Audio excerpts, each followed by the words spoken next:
Hello and welcome back to the channel. Repping England today as we face Edu Kayembe's DR Congo side. Looking forward to that one. The weather in the UK is hotting up and the transfer window has certainly begun now. It's July 1st as I sit here with you today, and there is so much Watford news to talk about. I think we'll start straight away with the headline story. This coming via Adam Jury at the Watford Observer.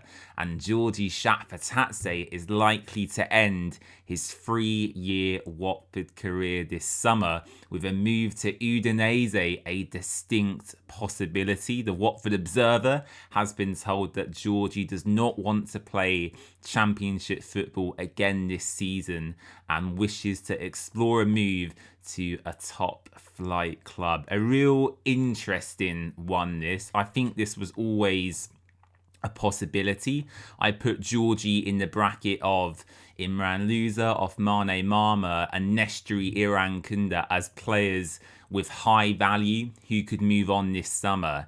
And it does appear that he hasn't reported to pre-season training. Now, from what I gather, I don't think Giorgi has outright refused to attend pre-season, if that makes sense. It appears more so there is a mutual understanding between both the player and the club to secure him a transfer elsewhere. But I'm still disappointed about this one. I think Giorgi clearly has bags of potential, but when it comes to goal and assist output, he just doesn't contribute at the very highest level. Yes, his best attribute is ball carrying from one box to another. We know he's very, very good at that. But the final pass, the final shot, just outside the box or inside the area isn't quite there. And I think that's always been a big frustration, both from me and you watching at home, about Giorgi Chakvetadze's time at Watford. I think when you look back at his career here, he's only scored 3 or 4 goals, and his assist tally is probably the same as well. So for me, if he does move to Udinese, sure, fine. We're essentially moving money from one club to another, owned by Gino Pozzo. What would his valuation be? Well, we know that when these transactions happen, especially between a club owned by the same family, the same person, you have to justify the transfer value. I think it happened with Christian Kabasele, Hassan Kamara, Success Pereira. I'm sure it occurred with them as well. You essentially have to justify why Watford should receive 5, 6, 7 million for Giorgi Chakvetadze. I think we would be lucky actually to even get that much. I think if we got anywhere between 5 or 8 million pounds, that would be really good. Whether we see any of that reinvested into the Watford squad is another matter. But yeah, the big news today, Giorgi Chakvetadze looking for top flight football and potentially making a move to Udinese. Let me know your thoughts on that in the comments down below.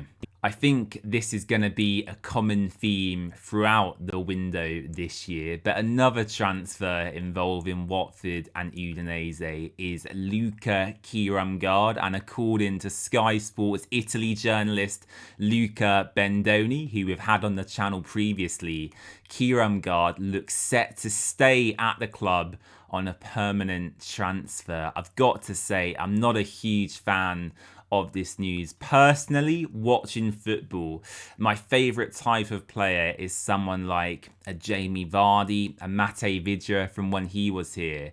Someone who can run the channels, get in behind and finish first time. I think Rivaldo Semedo is the closest version of that we have at the club currently. Doumbia can also do that at times too, but Luca Kiramgard is far from that profile. He isn't someone that I particularly warm to. I felt his body language at times last season was disappointing, especially for the last couple of months. He constantly had his head down. He looked quite dejected. And whilst he was our top goal scorer, and he had a few decent finishes in there. There was a real long barren spell of, I think, over 10 games, 10, 11, 12 games where he just didn't score at all. And for Watford, who at the time were aspiring to finish in the playoff positions, you can't have your number 9 performing like that. Now, if he's staying to be a squad option and not our first choice starter, then I don't have as much of an issue. I think we might see Doumbia or Semedo most likely move out on a permanent transfer or a loan. But as a starting striker, Luka Kiramgard doesn't quite cut it for me. I know he's hit and miss with a lot of you. I'm sure there's many of you watching at home today who love Luka. There's probably a lot of you who are in the same boat as me. So not sure about this one. Luca Bendoni, very, very reliable. So I'm sure this will get confirmed by the club soon. But yeah, in terms of, players to recruit, he wasn't first choice on my list, put it that way.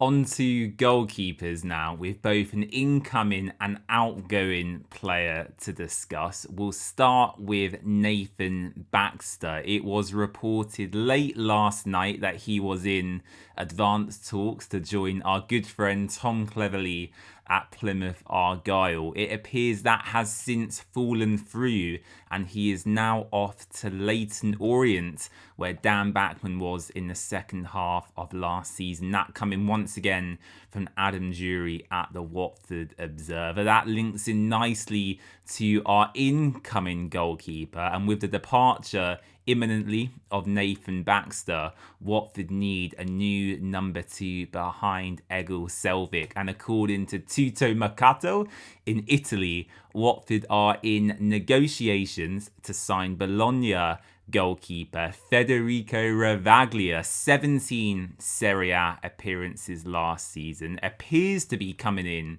as the number 2 behind Selvik, albeit it's not explicitly clear at this stage, and has also played in the Europa League this season, making 4 appearances. I don't think spending money on a new goalkeeper this summer is an area of priority. Watford have very limited funds anyway. That is apparent to all of us, and to splash some of that dough onto a backup goalkeeper potentially doesn't make logical sense to me. I've got to say, we've got Alfie Marriott in there, who is kind of the third choice, the number 3 option. Egil Selvik, if he wants to stay, will be the number 1. So to spend money from Bologna on a number 2 goalkeeper who has made 17 Serie A appearances this season and has featured in the Europa League doesn't make sense. The only way I can see this happening is if both Nathan Baxter and Egil Selvik leave the club, and Ravaglia would be then coming in as the new number 1. That is the only kind of logic I can see behind this transfer. So certainly one to keep an eye on for sure.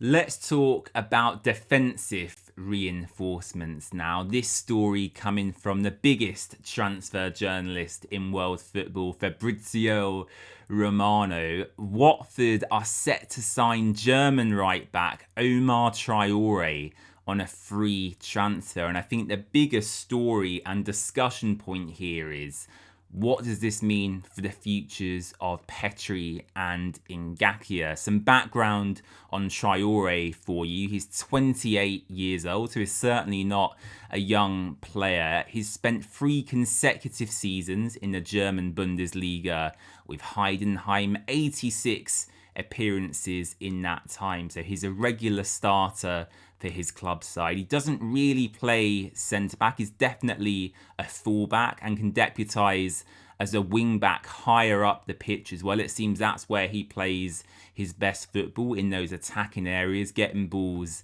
into the box. As I said though, what does this mean for the futures of Jeremy Petri and Ngakia? I think if I was to keep one of those players, I'm definitely leaning towards Ngakia. He had, for me, his best season ever at Watford last time round. It feels like he's got past those injury struggles that have plagued him in years gone by. And Petri must have been frustrated at the lack of game time. He was put into that bomb squad quite famously under Javi Gracia with foremost Mendy. He didn't play football for quite a long time, actually. But when he did come into the team, he was someone I really enjoyed watching. Yes, Petri was attack-minded as well, but the way he carried the ball with pace and could get past the player was, again, something I really enjoyed watching. So, yeah, potentially a transfer out of the club for Petri on the cards here with the arrival of Omar Traore. And it does look like that is essentially a done deal now and could be confirmed as the first signing of the summer by Watford imminently. Before we wrap up, some news to bring you on a new midfielder and potentially our Imran loser replacement. Whoever that is will have massive shoes to fill. Reports in the media suggest that Watford have agreed a deal to sign Swiss midfielder Erhan Bislimi. He has made 35 appearances in the Swiss Super League this season, contributing 5 goals and 3 assists. And during his time at Luongo, he has also featured in the UEFA Conference and Europa League qualifying stages as well. When I look at the player and his profile, it doesn't look like for like. I don't think he would come in and necessarily slot straight in to that Imran loser role. I think it would be very difficult for Watford to find any player who is capable of doing that this transfer window, especially when you look at our budget. I think Giorgi Chakvetadze had the potential to go deeper into midfield if he stayed at the club and maybe contribute a bit more from that area. Of course, as we've discussed already, he's set to leave and join Udinese imminently, according to reports. So Bislimi, look, I've not watched a lot of him other than a few highlight reels on YouTube, but he does look like a tidy acquisition if we're to get it done. A deep lying playmaker, if you will. I don't think he's going to be in front of goal too often, potentially. But yeah, an interesting link to end on nonetheless. There's even a few rumours I've not discussed with you today, but there's been so much to talk about. I just wanted to get into the main discussion points. Don't forget to subscribe to the channel by clicking the button down below and let me know your thoughts on everything we discussed in the comments too. Looking forward to the England game later as we face Kayembe and DR Congo, and hopefully we'll set up a tasty tie at the Azteca as we potentially face Mexico in Mexico City. That is going to be an absolutely unbelievable fixture. Looking forward to that one if we can make it through. Thanks for watching and I'll see you again soon. Bye-bye.